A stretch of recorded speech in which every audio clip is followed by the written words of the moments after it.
Your Excellencies, distinguished guests, good afternoon. Wonderful to see you all here. We're going to get started on this incredible session. It gives me a great pleasure to welcome you to this Giants Club event, which is going to be providing a spotlight on Africa's carbon sinks. My name is Max Graham. I'm the CEO of Space for Giants, and I'll be your moderator for today's event. First, let me thank His Excellency, President Kenyatta, for co-hosting this event alongside Lord Yevgeny Lebedev, the proprietor of the Independent and Evening Standard. And we've got many distinguished guests who traveled from a long way. I won't say how they got here. That's not to be talked about at this event.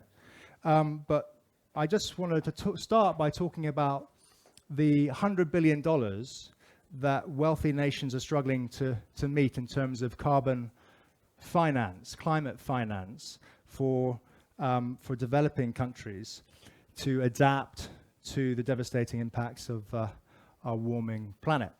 And this financial support is also needed for the nature-based solutions, which count for up to 37% of the net zero solution. So Africa's tropical forests, its montane forests, its mangroves, savannas, woodlands, swamps, wetlands, those are all incredible engines for carbon sequestration. But many of them are in various stages of degradation. Tourism, as we know, that can help, but as everyone knows from the pandemic, it isn't always a reliable source of revenue. And $100 billion sounds like a lot of money. Sounds like a lot of money. But what are we currently spending money on? And I thought I would just share a few facts and figures to give some context here. As many of the people in this room, I like beer. Beer. The world spends $623 billion every year on beer. I've got a few dogs. Americans alone spend $53 billion a year on their pets, pet food. I'm probably a little bit vain about my hair, which I wash every day. We collectively spend $90 billion every year on our hair, We spend $57 billion a year on ice cream, and we spend over $100 billion every year on coffee. So, Your Excellencies, if we collectively spend hundreds of billions of dollars on items that are not essential for our survival, it seems completely inexplicable that we aren't paying for the price of something we need, our children's future. So, ladies and gentlemen, a few more facts and figures. Despite the devastation caused by the pandemic on the global economy, we spent $2 trillion on our militaries alone, which was 2% more than we spent before the pandemic in 2019. And we're spending $5.9 trillion on fossil fuel subsidies every year. Is it just me, or does anyone else find it utterly bizarre that collectively we're spending more money working out how to kill each other and making our planet uninhabitable than we do protecting our children's future? So, is $100 billion really a lot of money?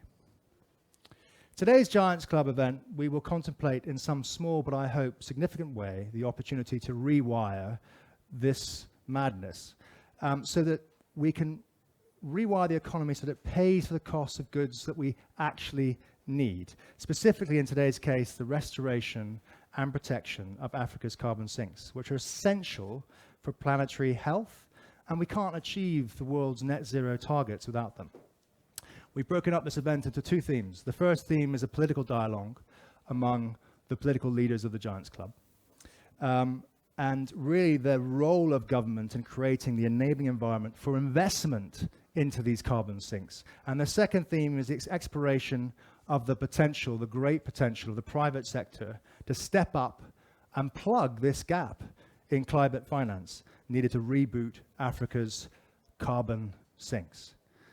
But let me first introduce you to one of our first hosts, Lord Yevgeny Lebedev, who's both the proprietor of The Independent and the Evening Standard, and the patron of Space for Giants and a driving force behind the Giants Club. Welcome, Lord Lebedev.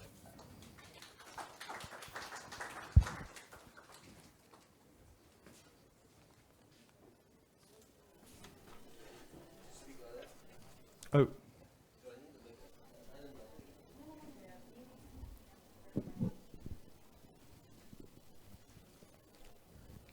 Your Excellencies, distinguished guests, ladies and gentlemen.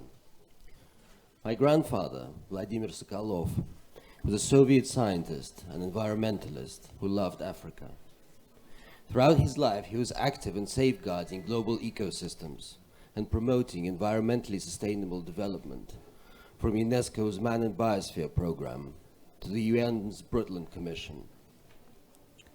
I used to travel with him to many countries, including Kenya and Ethiopia, where he was leading zoological expeditions.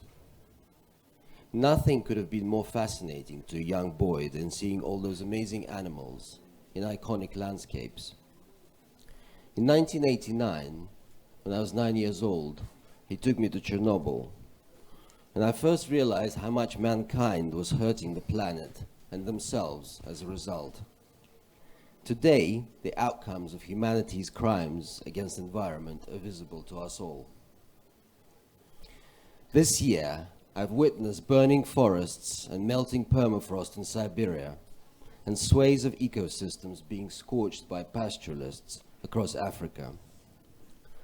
In Chersky, Siberia, there's a hugely ambitious scientific project to rewild Russia's tundra with bison, horses, goats, and other animals, including possibly woolly mammoths, in order to return the landscape how it was thousands of years ago. When I visited the project, on the riverbank opposite the science station, everything was ablaze. Record-shattering heat waves have caused tinderbox conditions in the vegetation. The effect of climate change was literally in front of the people working their hardest to limit it.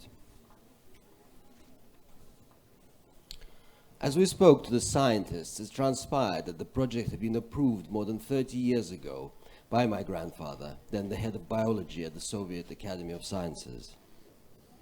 He had a very internationalist view of science, and if anyone would have supported global cooperation to protect carbon sinks from Russia to Africa.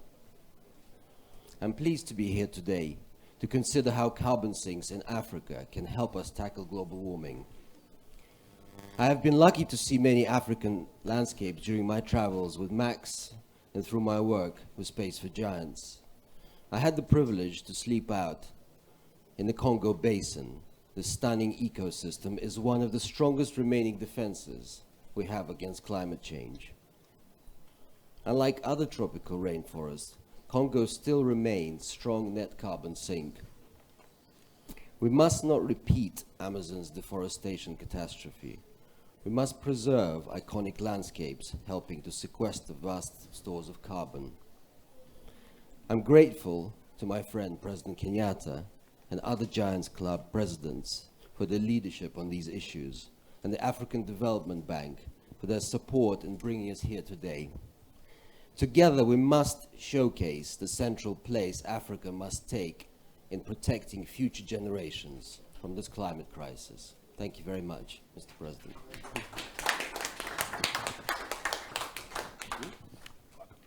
And now I welcome to stage President Kenyatta.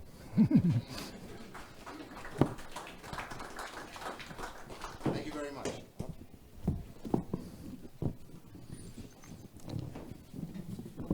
Let me begin by first of all saying I agree with everything you said about the ice cream, about the hair and everything else, but please, ladies and gentlemen, drink more coffee. Let me take this opportunity to thank all of you for inviting our joint invitation for this side event. And to tell you that a few years ago, the presidents of Botswana, Gabon, Uganda, Kenya came together at the invitation of the conservation charity Space for Giants and their patron, Lord Lebedev, to combine our political leadership with the leadership of global business, philanthropy, and technical experts to combat the elephant poaching crisis. This year, we also welcomed our brother from Rwanda, His Excellency President Kagame, and also His Excellency President Filipe Nyusi of Mozambique to join our Giant Club presidents. The commitment of each of these individuals to build a nature-based economy is indisputable, and I'm proud to announce that through the work of the Giants Club, a huge amount of support from around the world, the elephant poaching crisis is no longer what it was when we started. I think we've done a considerable amount of work, and I want to appreciate the Giants Club for the investment that they have made into that endeavor. The Giants Club has invested heavily in the protection and restoration of the natural ecosystems on which our continent's giants depend, and it does so in ways that resonates with our people. They, like we, understand that wildlife reserves and sanctuaries need not only to be protected, but to also generate value for their communities and the country at large. We are focused on the elephant crisis, but today we come together again as the Giants Club to address an even bigger problem, and that is the prevention, halting, and reversing the degradation of ecosystems, not only in Africa, but across the globe.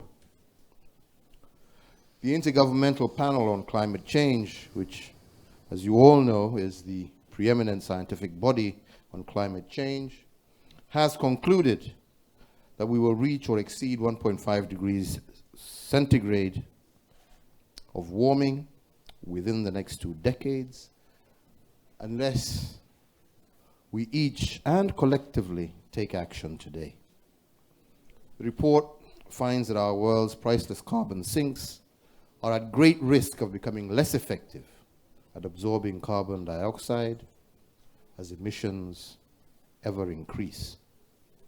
Africa, which accounts for roughly 18% of the world's population, contributes less than 4% of global emissions. And yet it is Africa that will unfortunately bear the biggest brunt of climate change impacts, with an average of 3 degrees centigrade warming, increasing conflicts as a result, and also increased insecurity in our regions. Our forests, our savannas, our mangroves and swamps, our coral reefs, and our marine reserves are the carbon sinks of the world. Indeed, they are the basis of the very oxygen that we breathe every day.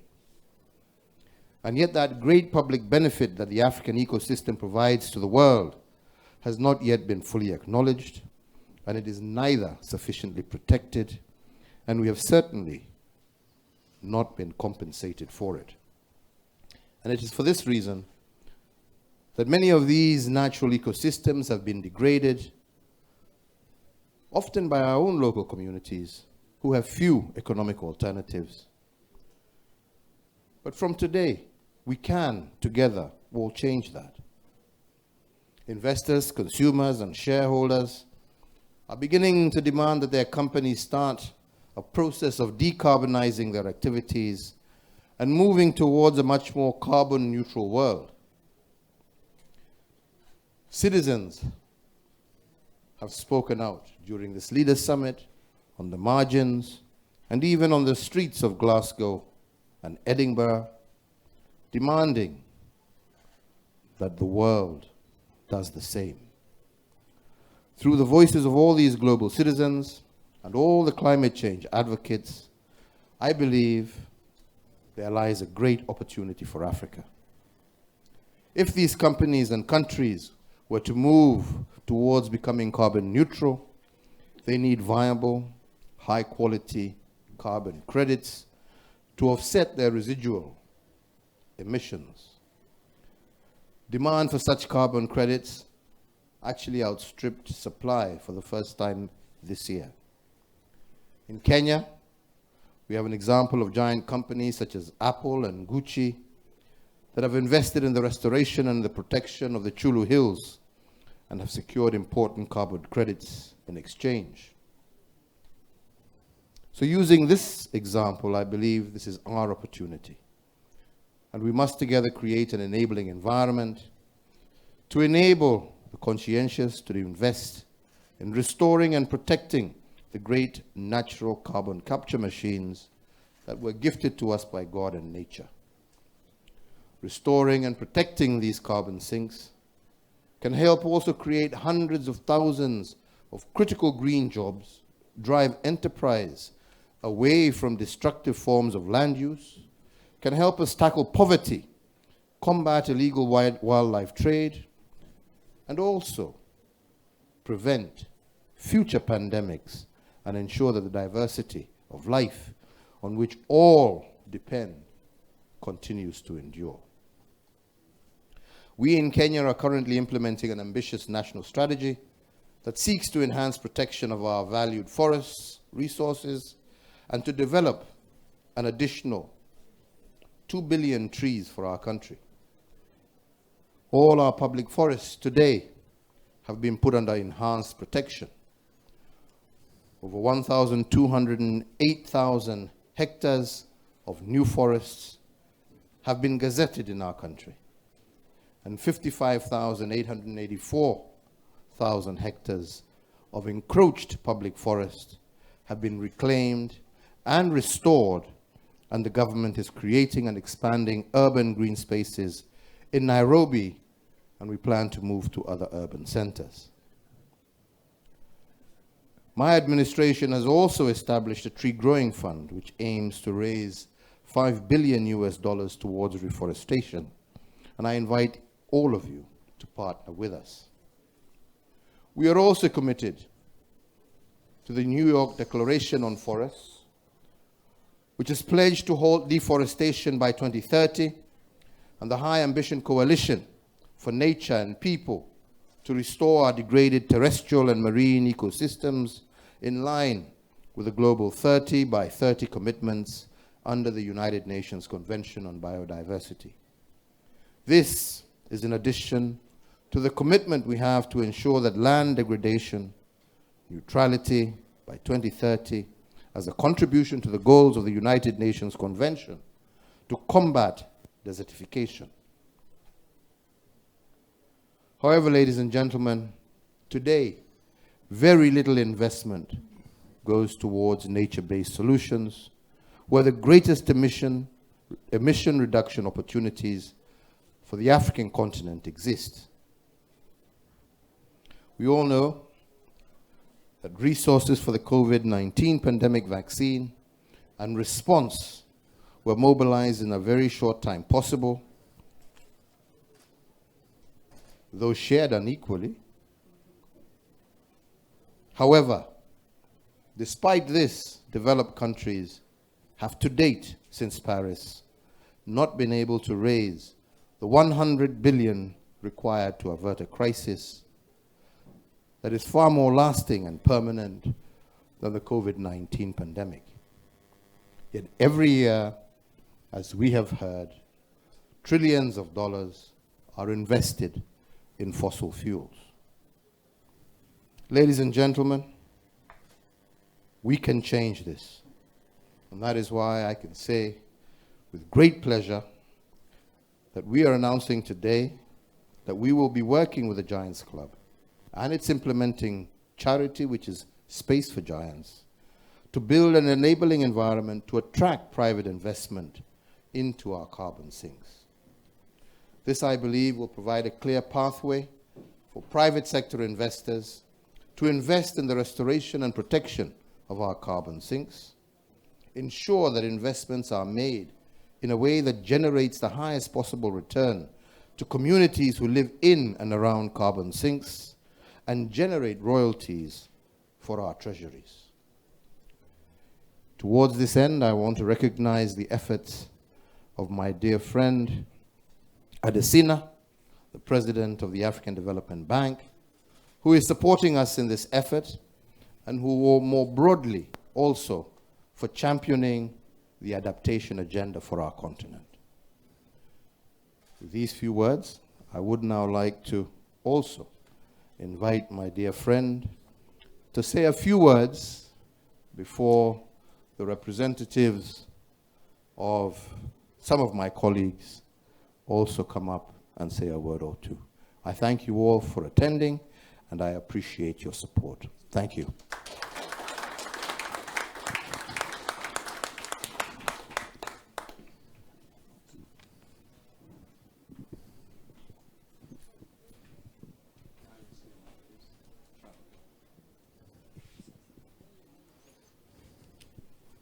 Your Excellency, my dear brother, Mr. President. Yes.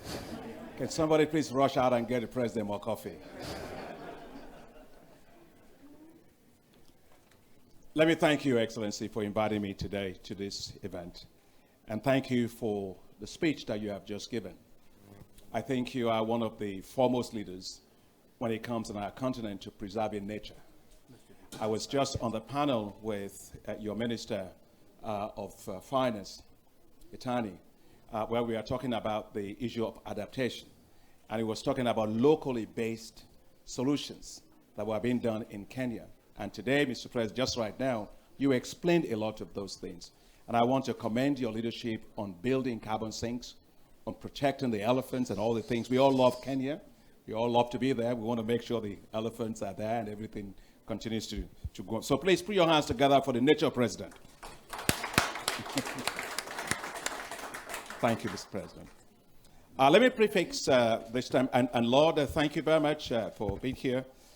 Let me prefix this by stating that you are all here at the Africa Pavilion, and so we are excited at African Development Bank being able to host you and have a home away from home right here. And thank you, Mr. President, for the honor of being here at the Africa Pavilion.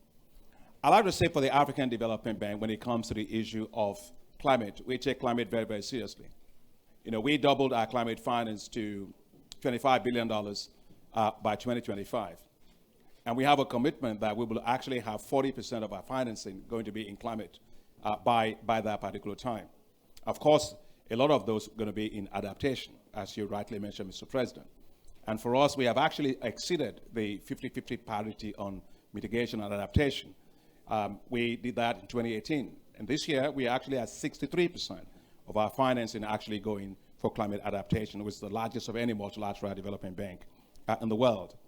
I want to say that we are also investing heavily in renewable energy. When I was elected president in 2015, we had only about 2016, a year after, we had about 9% of all of our energy generation going to be actually in renewable energy. Today, we have 83% of all of that being in renewable energy.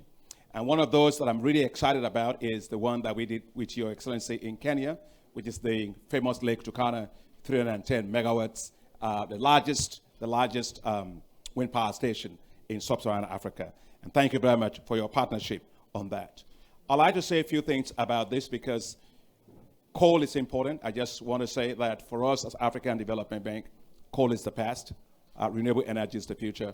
And just last week, our board approved our policy that we're not going to fund any more coal. I want to say that when it comes to the issue of how we benefit communities and support private sector with incentives, we have something called the adaptation benefits mechanism, which essentially pays the private sector for making climate compliant interventions that benefits in terms of positive externalities for communities, landscape, and all that. When they do that, we actually have a non-market-based system that actually rewards them for doing so. But I've been asked to say a few things about what we can do with regard to carbon offsets. And so let me go into that. The issue of carbon offsets, of course, is very, very important to being able to make sure that we all get into the net zero. But the most critical thing, in my view, is the importance of how we price carbon.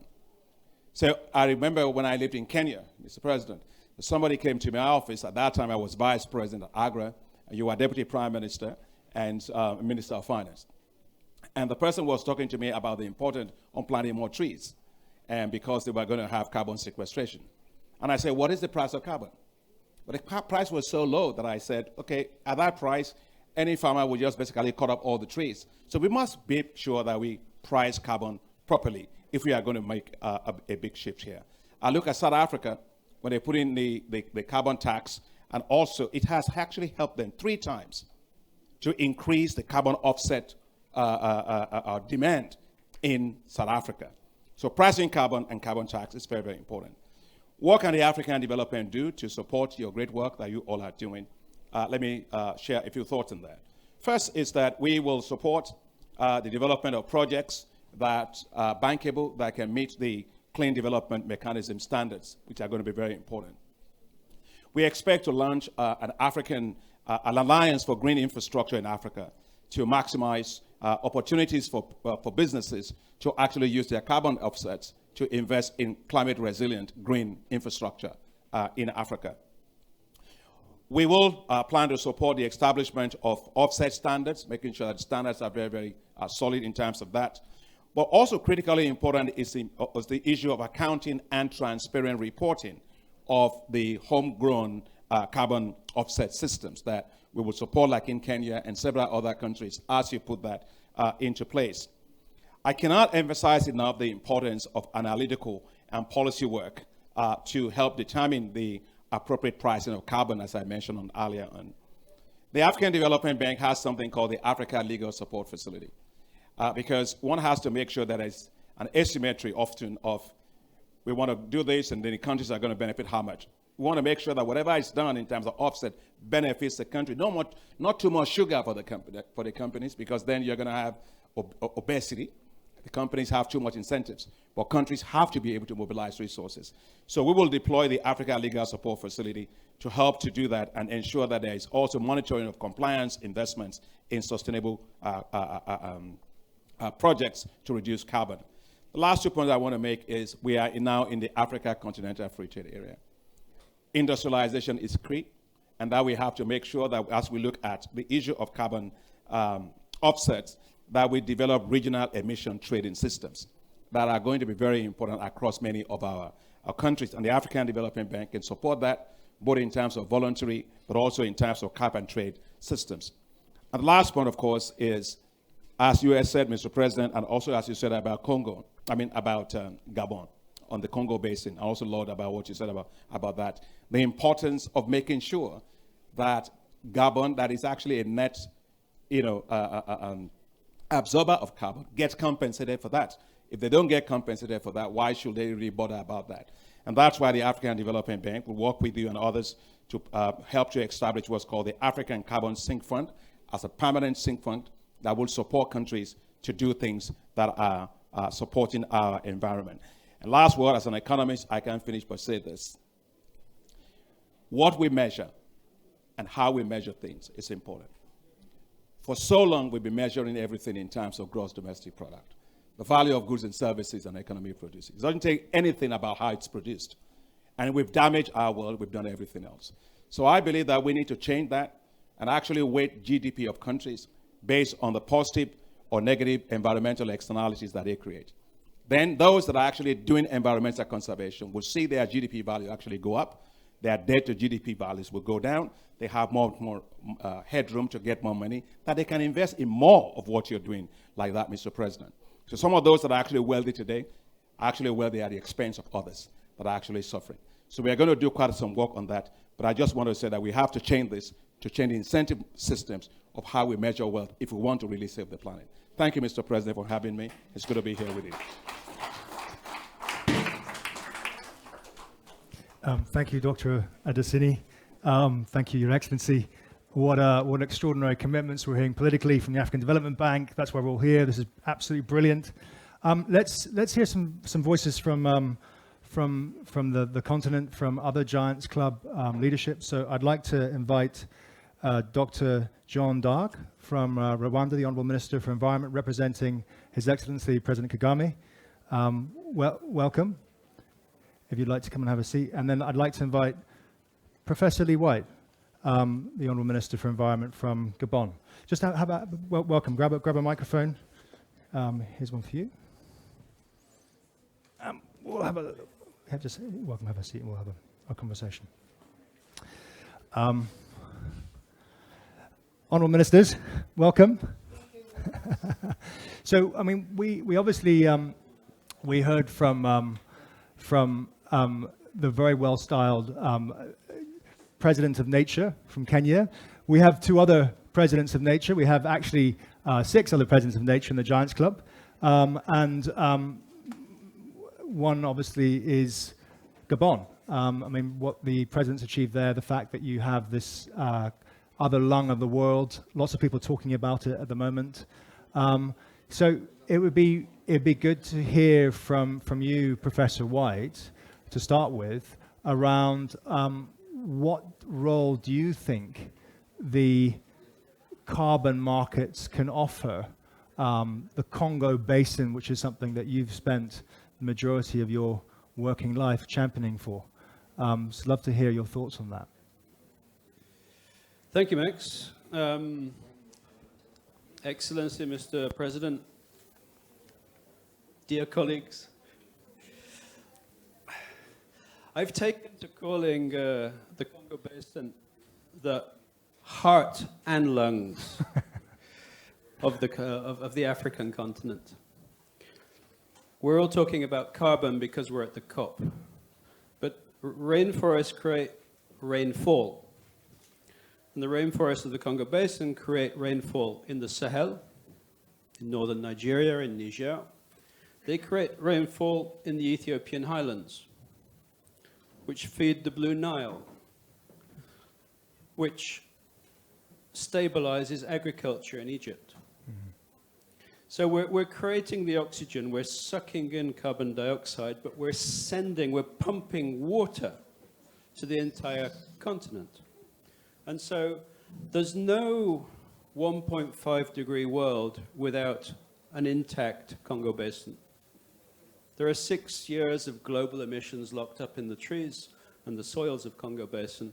And IPCC tells us we only have 8 years to deal with this problem. So we lose the Congo Basin, we lose 1.5, we lose 2, we lose 3 degrees. We're heading to a 4 degree world. So the question is, how do we make these forests valuable enough to the people of Gabon, of Congo, DRC, of Cameroon? Because if the forests are not valuable, the forests will not survive. If the forests do not create jobs, if the forests don't help us to adapt to the economic cost of climate change. Gabon is an oil producer. Our oil economy will disappear in the next 10, 15, 20 years because the world will no longer be buying our oil. 60% of our economy has to be replaced. Now, we're looking at sustainable forestry as a way of maintaining the forests, of giving value to the trees. We had a very bad model in Gabon, in Congo Basin, in Africa, for the last century. We sent our logs, untransformed logs, from Africa to the UK, to France, to Belgium, to China. And when we send a log from Gabon, the first log was sent to Germany in the late 1800s. So let's use that as an example. When we send a log to Germany, we retain 8% of the value, and we gift 92% of the value to Germany. We create 1 job in Gabon for 9 jobs in Germany. We have €1 for Gabon for 9 euros in Germany. We have to get away from this model of Africa as a source of cheap raw materials. We have to develop our materials on the continent, thereby creating jobs, thereby putting pressure on the ministers of forestry to manage the resource sustainably, because that sustainable income can create the jobs for our young people and can replace oil in the economy. And if we can bring in carbon at the right price, currently our carbon, pristine, beautiful rainforest carbon, that's nurturing elephants and gorillas, that's sending rainfall to Nigeria and to Ethiopia, is worth $5 for a ton. And what I slightly ironically refer to as dirty carbon in Europe, from the coal-fired power generating systems, the dirty carbon in Europe is worth 60 euros per ton.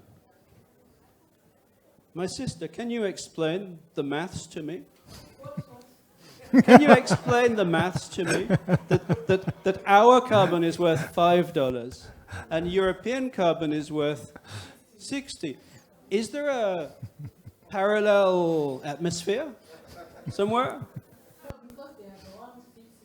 Ah! So, ecosystem services, as the president of the BAD said, if we can take the value of ecosystem services into account in our GDP, if we can find the right price for carbon in Africa, such that there is a motivation to maintain the standing forests, to maintain those ecosystems, such that we can reward countries from reforesting, replanting trees. We're all talking about using technology to fight climate change, and developed countries are talking about technologies that they've not invented yet, which in 20 years' time are going to start sucking carbon dioxide out of the atmosphere. Well, what's wrong with the tree? The best technology we have today is the tree. And if Rwanda plants more trees, they suck more carbon dioxide out of the atmosphere, and that's positive for the climate. And that should be rewarded. And if we can do that, we could create a green revolution in Africa. We could restore the ecosystems, the forest ecosystems, the wetland ecosystems, and we can create healthy ecosystems for a healthy planet. We all have been wearing these masks and suffering from COVID. It's linked. If we maintain healthy ecosystems, we will have fewer emergent diseases coming out of those ecosystems. And so it's time to change the paradigm and to give these ecosystems their true value in our economies. And that will allow us to develop a sustainable African continent. Thank you, Honourable Minister. Sorry, Yeah. the Honourable Minister from Uganda has arrived. She's just finished the negotiations committee. Well, I hope those negotiations went very well. Welcome, Honourable Minister. That's a very good reason to be late. Lee, thank you very much. I think what's so interesting is we will have a few panelists from the private sector to talk specifically about this issue around about the carbon price and what's happening based on analysis. So that's going to be fascinating to hear where it's going. You know, in Rwanda, Honourable Minister, you've got sort of different context. Gabon, lots of pristine rainforests. I mean, it's been an extraordinary asset for the world. In Rwanda, with quite a low population density, in Rwanda, almost a completely opposite context, where you've got a very, very high population density, but somehow, you're able to reconcile that with your ambition to create a nature-based economy. And so what's coming out at the moment, which I've heard about, is Rwanda's got this great ambition, not just to maintain its protected areas, but you've got an ambition to expand your protected areas in that situation, and therefore carbon sink. I'd just love to know from you, if you had one wish, Honourable Minister, in terms of creating this enabling environment to improve and increase these carbon sinks, what's in your way? What could be done to overcome that challenge? No, you sound great. No, I'm asked to use this because through this they cannot translate. Ah. Yeah. Thank you very much, Mr. President.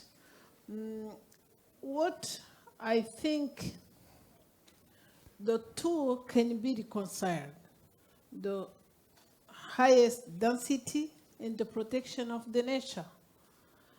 Rwanda is one of the countries that is young now because more than 60% of our population is under 30 years.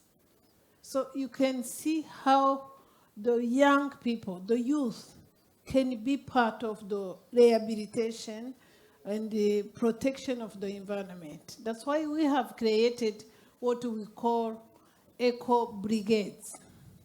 Eco brigades are the association of youth who are fighting for the environment. Any project that we are having in the Ministry of Environment, we involve the eco brigades to work together to restore the nature. So we use that high density that could be a challenge, and we transform it into opportunity to involve the youth, because they are the ones who will be the flag bearer of the leadership of the country. And you cannot give a failed state to your youth, because the youth are composed of our children, our grandchildren, grandchildren. For those who have not grandchildren, of course, we have to plan for them to be involved in the rehabilitation, in the maintaining, because if we don't change the way we do business, we risk to have failed states. Failed states in two senses. You will not have something to give to your grandchildren. Secondly, if we don't change the way we do business, we will sink with our own country. So that we have really to protect the nature, to involve our population, and to change the mentality. You know, in Africa, everyone wants to have his own house, but we can live in apartments. We can live in apartments and have land for agriculture and have residential land. We have to put stop on being, say, this is mine. There is no personified land in Africa. I remember when I was following Your Excellency, President of Kenya, when you were saying, you were telling people about how your mom used to throw beans, bad beans, in the nature. We all do the same. When we want to prepare beans, we throw the bad beans and we collect the good ones. After 3 months, we go to search green beans on the thrown beans. So we should really think about the future. And the Bible says that there was I can explain it in Kinyarwanda or French better. The bricks in the angle, that is the bricks that will make the house. Cornerstone. The cornerstone, yeah. So we have to have the cornerstone in our youth, in our population. They should be involved. Our population should be involved and motivate them, because the countries we are having now, they will remain and we will go. The nations that we are having now, we found them there and we will leave them there. So we have to be motivated to live a better world that we found. That's what I can say. Yeah, hugely. Thank you for your wisdom, ma'am. And I think just so interesting, because the conservation sector is criticized a lot historically for seeing individuals as units of destruction. And what you're saying is embrace them as units of conservation. Yes, the youth should be the unit of conservation. Yeah, that's really exciting. Thank you for your wisdom, ma'am. Honourable Minister, welcome from your negotiations. I hope you did well. We won't go into that just yet. But I'd love to ask, Honourable Minister, if could you just take your mask down when you're speaking? Sorry about that, if you're comfortable with that. We've got lots of distance here. So from just over the border in Uganda, obviously have pioneering tourism there, and lots of it historically. What opportunity does Uganda see in this new carbon economy that is emerging in the world? Thank you very much, Your Excellency. My apologies indeed. I've been asked by my president to bring a message specifically to this gathering, and that's why I'm actually here, to deliver the president's message. Then I will answer your question much earlier. If you submit, you allow me to read that, and then that is directed to the President of Kenya, and then I will respond. I'm Beatrice Atim, and I'm the State Minister for Environment in Uganda, and I'm fondly called Mama Mavira, the mother of the biggest forest in Uganda. If you Google, you can easily get that. So I'm happy to be here. With that, allow me to read His Excellency, the President's speech. Statement by His Excellency, the President, Yoweri Kaguta Museveni, the President of the Republic of Uganda, at the high-level discussion on combating climate change by investing in Africa's natural carbon sinks. And that is on 3rd November. Your Excellencies, the heads of state and the government present, the honorable ministers present, and all the invited guests, ladies and gentlemen. Environmental damage and degradation are caused by irresponsible, greedy, ignorant, and barbarous human beings who do not respect God's commands and nature's tested arrangements. These people settle and cultivate in the wetlands and forests. They destroy the forest for both firewood and agricultural land. For instance, growing of rice in the wetlands. These forests and plants act as carbon sinks by absorbing carbon dioxide from the atmosphere locally and globally. The solution is to these problems lies in removing the wetlands and forest encroachers from those areas through strategic social economic transformation of the economy and society. But first, the Ugandan and African communities have to change from pro-capitalist, substance-based society to a middle-class, skilled working class society. To create this society, we have been using 4 stimuli: universal education, full modernization of the economy, that is wiping out the subsistence economy, and modernizing the economy, that is industrialization and digitalization and developing the service sector, and the electrification of the economy, so that we do away with the use of the biomass for energy, that is firewood. You cannot say that the society remains in primitive agriculture, but somehow you will ensure environmental conservation. If you conserve underdevelopment, you should forget about conserving the environment. Uganda and Africa need resources to be mobilized for this purpose to ensure a soft landing for transgressors, many of them out of ignorance or wrong government actions in the past. With enough resources, and that is the money we are here to demand, this is a doable act. Let the world help where it can.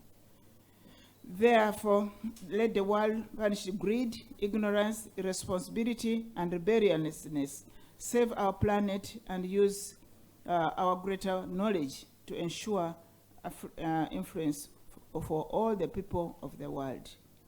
This is a statement I have made in an abridged version of my statement as the world leaders at the World Leaders Summit, and I request that it be distributed.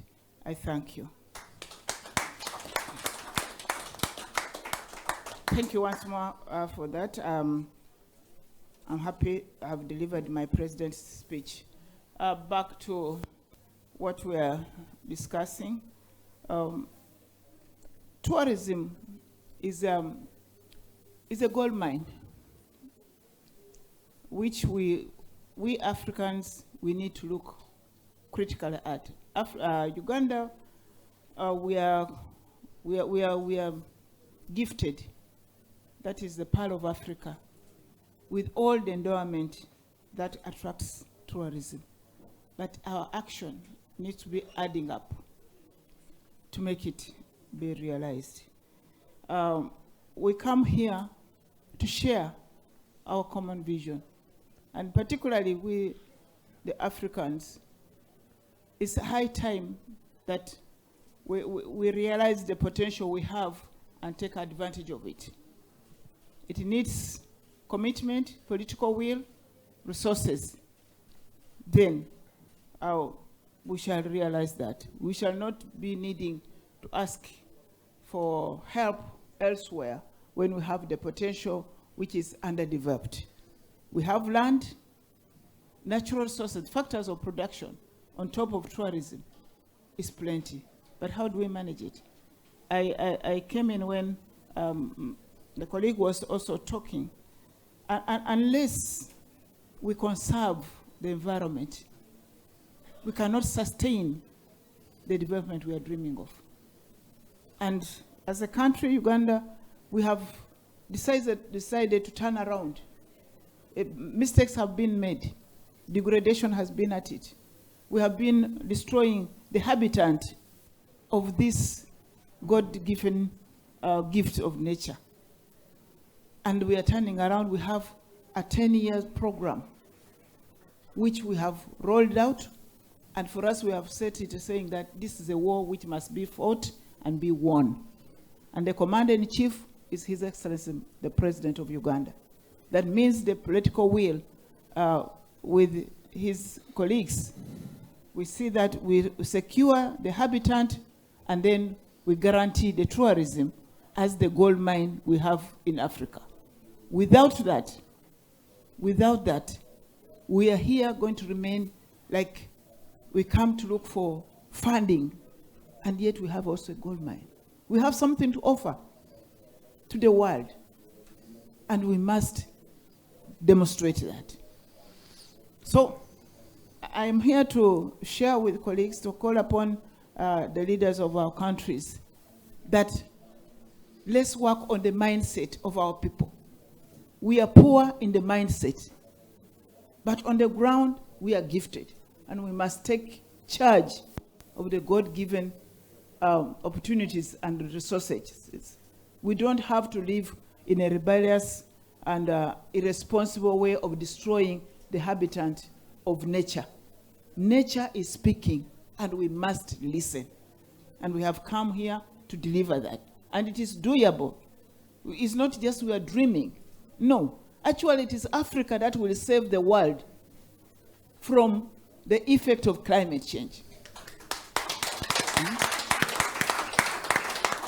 So when we are talking about the world looking at us, we are not vulnerable. I don't like to think we are vulnerable.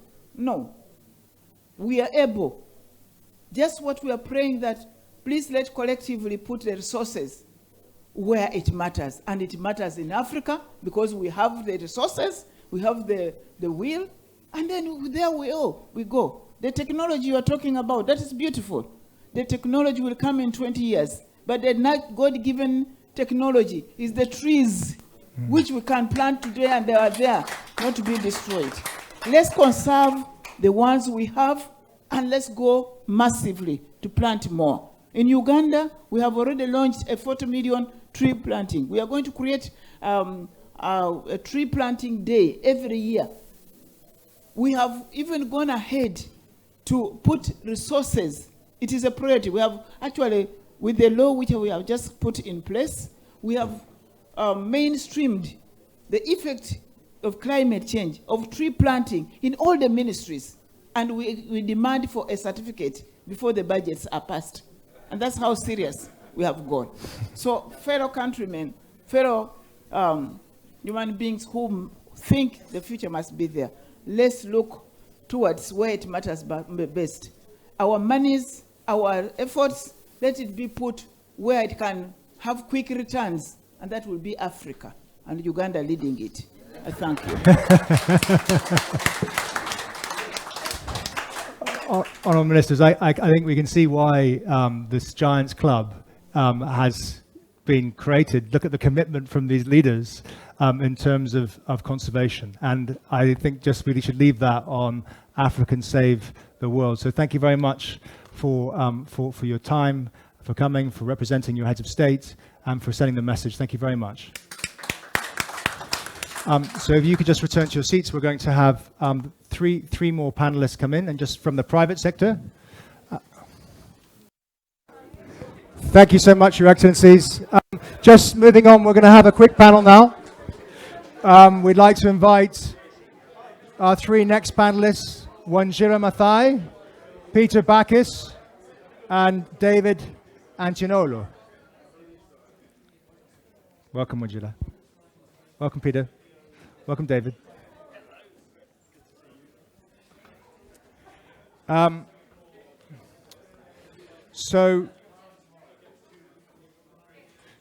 think what was so wonderful about that last panel was just a demonstration of political leadership and the possibility of creating this enabling environment for investment into carbon sinks. How are you doing there? You okay? Yeah. But now this session's really focused around how to do that in practice. How do we actually take that political will, that enabling environment, and start to restore these ecosystems? And so, I mean, I wanted to, these three panelists, we want to talk about mobilizing capital. How do you actually deliver that on the ground?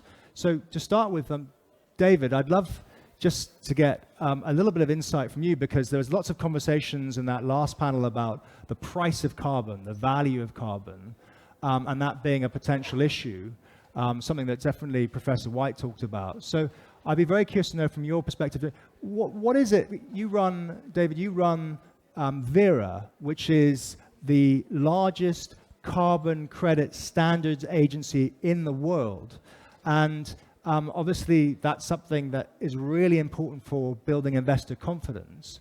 I'd be curious, can you give us a bit of a flavor about what exactly these standards agencies do to create that investor confidence? Yeah, thank you. Thank you, first of all, for the invitation. It's an honor to be here. And you're right, that the previous sessions were very inspiring because they set out a potential framework for how we can actually drive a lot of finance to natural climate solutions in Africa, which is fantastic. So your question is, there's a very long answer. I'll try to be short and brief and illustrate it with some points to give you a sense of what we do. But basically, we spend our time writing rules and procedures. And if you told me 20 years ago that that's what I was going to be doing as a professional, I would have told you crazy. That sounds boring, it sounds dreadful, and it sounds horrible. But the reality is that doing that, and if you do it effectively, you can actually help the channel finance, and in the case of carbon finance, to places where it's needed the most. So we spend our time thinking about stuff like permanence, right? So if you plant a tree, there is always a risk that that tree is going to be cut down, catch fire, be killed by pests. So you have to account for how you're going to handle the permanence of that reduction over time. So what we do is we require projects to set aside a certain percentage of the reductions that they achieve in a separate account that essentially serves as an insurance pool to guarantee the permanence of the credits. So all of that requires a set of rules, procedures, etc. We also require projects to use methodologies, which is the monitoring, the reporting, the verification protocols that someone has to follow in order to measure the trees and figure out that you're actually reducing carbon or growing trees and removing carbon from the atmosphere or protecting forests, as the case may be.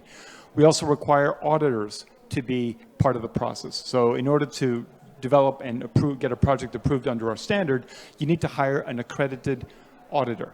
So we have to have rules around who can audit, under what circumstances, what kind of training they have to have.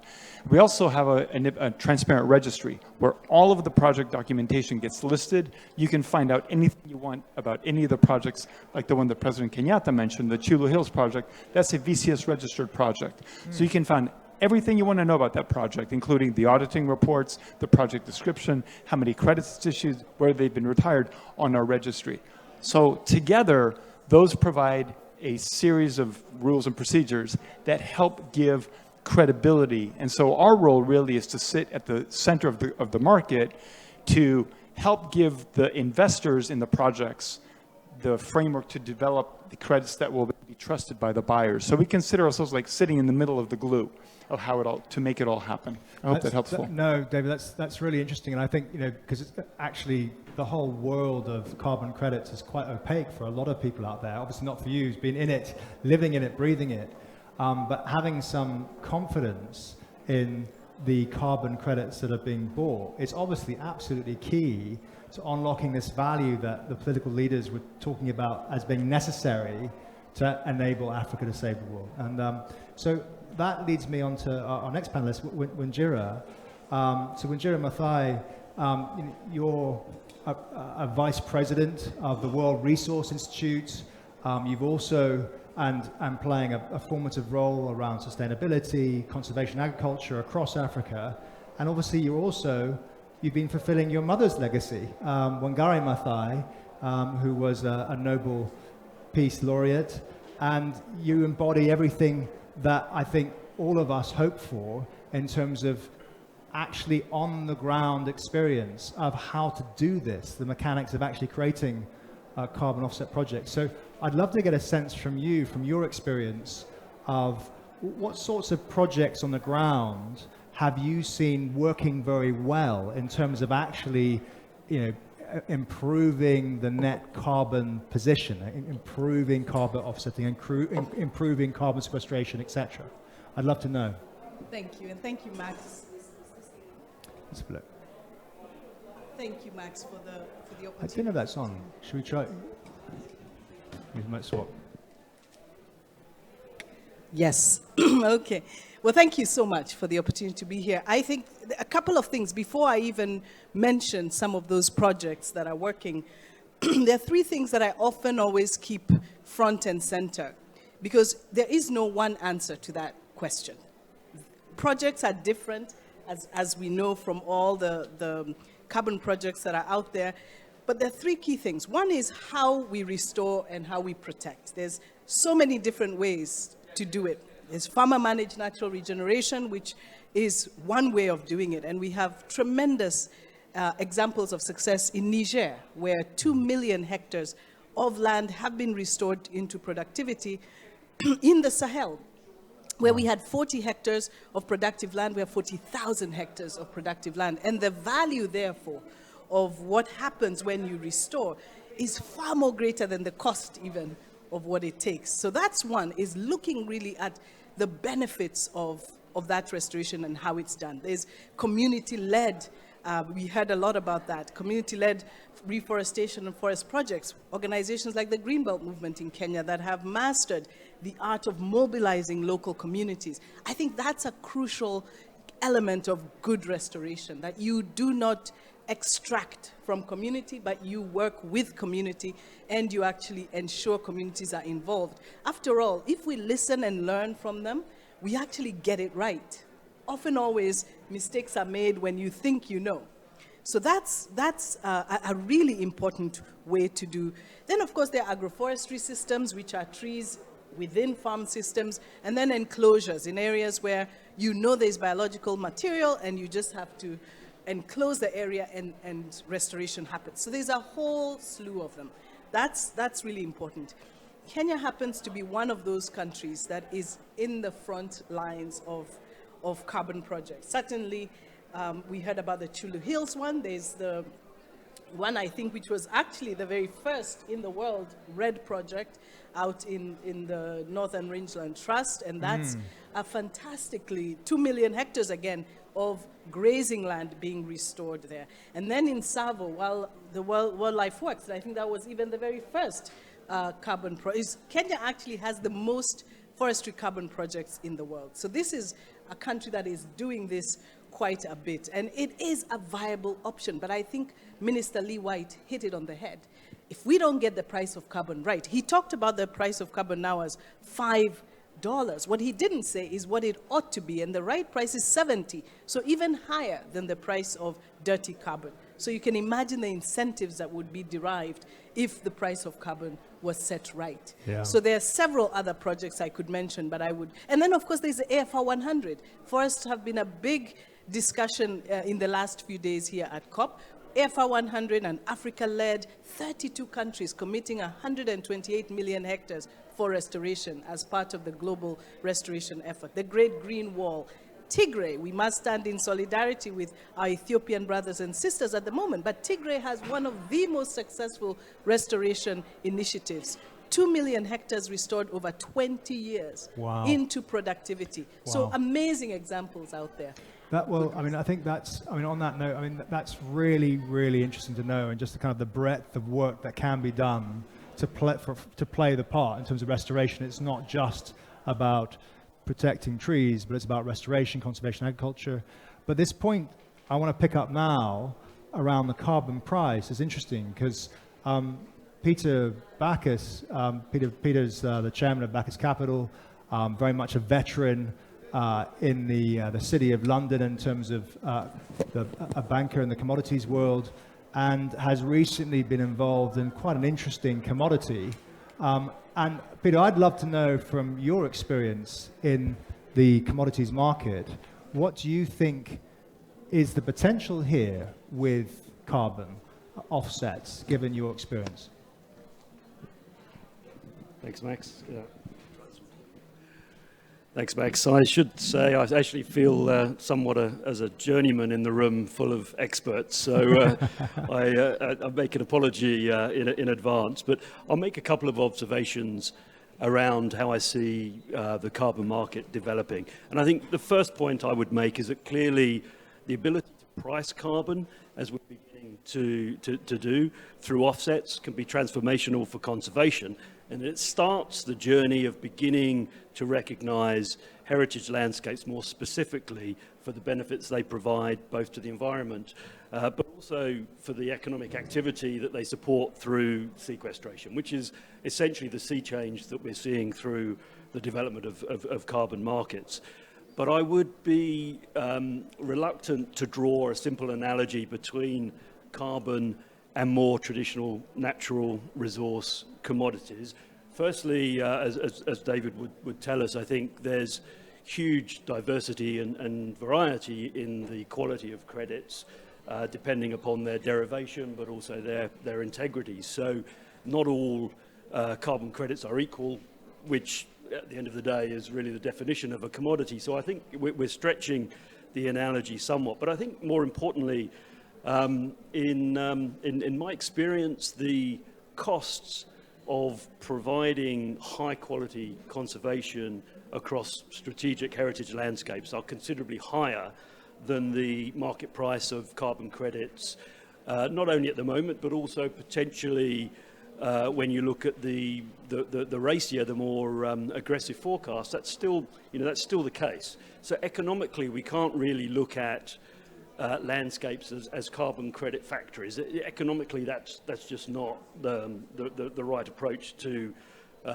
take. If we do look at it as a commodity and we look at the development of carbon credits solely as a business, then inevitably you incentivize minimizing the costs around conservation and landscape preservation in order to maximize the profit. Essentially, you end up with the development of carbon credit battery farming, which is not what anybody in this room is looking to achieve. And so, I guess, Max, what I would say is that carbon credits and the development of the carbon credit market doesn't negate the necessity to have highly motivated, visionary conservationists doing what they do best. And I think we've seen that from including the members of the Giants Club and the heads of state earlier in this discussion. that need is just as great with the development of the carbon credits market. But what the carbon credit market is doing for conservation is it's providing for the first time a framework that enables Conservancy to move from being a short-term focused, hand-to-mouth cottage industry to something that can now for the first time systematically plan strategically over the long term. And I think that's where we'll see the transformation, and that's what's so exciting about this topic. No, that's really interesting. And I should say that, you know, Peter's got a bit of experience of dealing with quirky commodities, because he's just, I mean, not just, but over the last 3 years built up $1 billion company, which deals with uranium, which is obviously crucial for nuclear energy. So, I mean, obviously gone on this journey with a quirky commodity and taken it to a new level and given investors exposure to that. Well, I would say, 3 years ago, uranium was a very niche commodity. It had a very small subset of investors that were comfortable with it.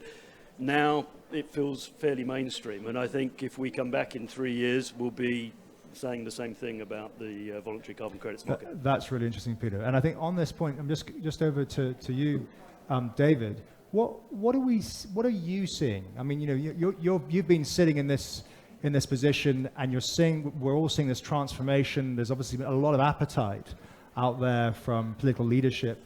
What are you seeing happen with pressures on carbon prices, offset prices at the moment, in your experience? So, obviously there's growing demand, which is great. But what we see happen, and maybe riffing off a little bit about the comments from before, is that if you think about what the cost of, not carbon to the polluter, but carbon to the folks implementing projects, many of these projects, most of the land-based projects, they aren't just carbon projects, they're development projects, right? They're working with the communities, they're helping people. The one Wanjira mentioned, the Kasigao project.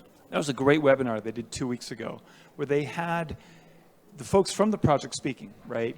And we've been struggling for 10 years to talk about this market. They did it in an hour. They did it much more effectively than we'd ever been able to do it. And the reason they did it is they had the person who handles the money from the sale of the carbon credits, who receives proposals from the community and decides how to fund the group that's funding the forest rangers, who are out basically patrolling the forest, making sure that there's no poaching.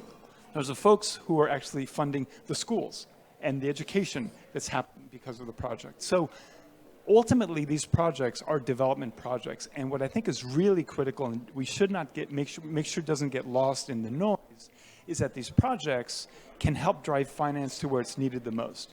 And if you think about Africa, it's the continent where there's a huge number of least developed countries, and economic development is challenging. And it's been bypassed by many of the previous efforts at this. The CDM was broadly labeled as a China development mechanism, right?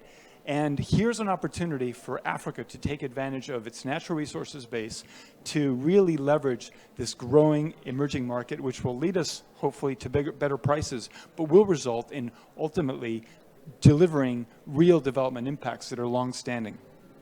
Amazing. That's really, really interesting. And I think, that brings us to the next question I've got for you, Wanjiru, is what do you think is required to scale? I mean, you've already talked about quite big scales, 40 acres to millions of acres in the Sahel in terms of improved productivity. But what do you think is required to scale these projects that you're talking about? Right. No, I really like that narrative of these as development projects, because they put the people at the center of them. And I think one of the most important things as we think about what it takes to go forward is who is doing this restoration and how are we resourcing them. See, the challenge often is that the envelope for restoration is somewhere in the middle. It's too small for intermediaries, for backers to deal with, but it is also too large for small-scale farmers to handle. So it's somewhere in between. It's also in very many packets. These 2 million hectares don't have to be in one contiguous area. It's how do you engage as many people as possible? That's necessary if the narrative for transformation of people is about prosperity, because this does have a really unique opportunity to transform lives. If that's going to happen, we have to figure out the financing in smaller envelopes. And so how do you have these intermediaries that deliver finance to these community groups in effective ways and really gets the resources to them? Because they do the restoration. That's what they do every single day. The other thing that I think is crucial is policy alignment. I wish my president was here, because I had every intention to ask him because if there is policy alignment, and especially permanent protection of green spaces and forests, it creates great opportunities for investment. None of us would invest where there's confusion. And you can cut through that confusion quite easily with permanent protections. And I think that that's where we are headed. A lot of green spaces in cities, a lot of green spaces and forests in rural areas, but there cannot be a haphazard, confusing tenure system. It has to be clear. I think those two are crucial. Many others, of course, but finance and at the right envelopes because of the transformation, and then, of course, the policy alignment. Because I think private sector also needs the reassurance that rules will not change midway. I think that has been part of the carbon markets confusion, is all of a sudden those projects have shifted, the borders have shifted, the forest is no longer gazetted. What happened? So that sort of confusion needs to get out of the market. That's absolutely fascinating. And I think, I mean, what's interesting about that session earlier today is we did see the political will was there, but now you're talking about the specifics. You have to have the right policy environment. So, I mean, I was pleased to see that His Excellency announced an initiative to move towards building that enabling environment, which includes the right policies in these countries. Otherwise, you can't unlock this financing. But you've also pointed out something really interesting. It's not just about capital, it's about delivery. How is the capital delivered, in what methods? So that's fascinating. Talking about capital, Peter, I mean, something that you and I have been talking about, in the lead up to this conference is something that you're thinking about doing in terms of mobilizing capital, using your expertise to get behind this opportunity and challenge for African carbon sinks. Can you tell us a little bit about what you're thinking about? Yeah, Max. So I guess, look, we're very proud that Bacchus Capital has been able to partner with Space for Giants and the Giants Club nations across Africa with the establishment of the Green 14 initiative, which is designed to be a fund that will focus on providing the basis for long-term conservation of heritage landscapes in Africa and bring together some of the highest quality global capital providers together with the incredible expertise that sits within Space for Giants. So COP has provided a great platform for us to share that initiative, and we're excited about bringing out some further details in a short while. Perfect. Well, look, thanks very much, Peter. That's great news, and I think that draws our panel today to a close and this wonderful event to a close. Thank you very, very much for coming. Thank you very much, Manjulu. Thank you, Peter. Thank you, David. And a great thanks to our hosts, Lord Lebedev and His Excellency President Kenyatta, for making this possible. Obviously, just to sum it up, what's extraordinary about today's event is you had the political will demonstrated to build this enabling environment, an announcement around that. We talked about what's needed from technical expertise perspective, and that's very clear and evident, and the opportunity to mobilize capital. So it looks pretty exciting. We need to make sure the standards are kept high so that all the investments are investors remain confident. But it sounds to me like we've got a pretty special few ingredients to make things move forward. Thank you very much, everyone. Distinguished guests, very grateful.